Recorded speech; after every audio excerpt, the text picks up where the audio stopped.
This channel does not promote or promotion any illegal activities. All content provided by this channel is meant only for educational purpose only.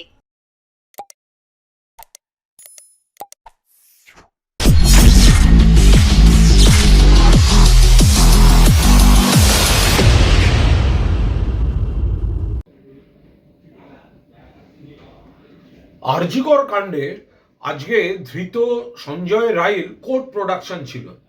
CBI এর একটা চরম গাফিলতি দেখা গেল। কি হলো না, সঞ্জয় রায়কে কোর্টে প্রোডাকশন হচ্ছে, আর সিবিআই এর আইনজীবী এবং তদন্তকারী অফিসার নেই, এবং বিচারক বিরক্ত, ক্ষুব্ধ। শেষে তাকে বলতে হলো যে আর 10 মিনিট দেখব, আমি কি বেল দিয়ে দেবো, জামিন দিয়ে দেবো।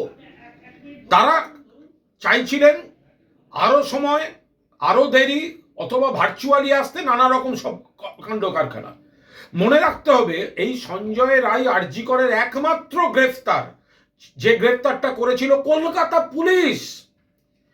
তারপরে সিবিআই এর হাতে যাওয়ার পর থেকে বিভিন্ন ধরনের রটনা, বিভিন্ন ধরনের প্রচার, অথচ সিবিআই, উই ওয়ান্ট সিবিআই, হাইকোর্টে যেতে হবে সিবিআই।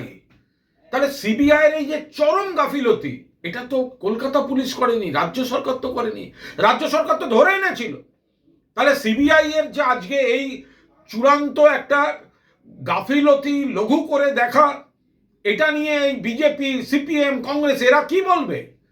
অভিযানটা তো সিজিওতে হওয়ার কথা, তার বদলে আপনারা তো অন্যদিকে অন্য রাজনীতি করতে যাচ্ছেন। আজকের ঘটনায় সিবিআই কতটা সিরিয়াস দেখা যাচ্ছে, আর তুলনামূলকভাবে দেখা যাচ্ছে কলকাতা পুলিশই আসল কাজটা করেছিল 24 ঘন্টার মধ্যে দোষীকে গ্রেফতার করে।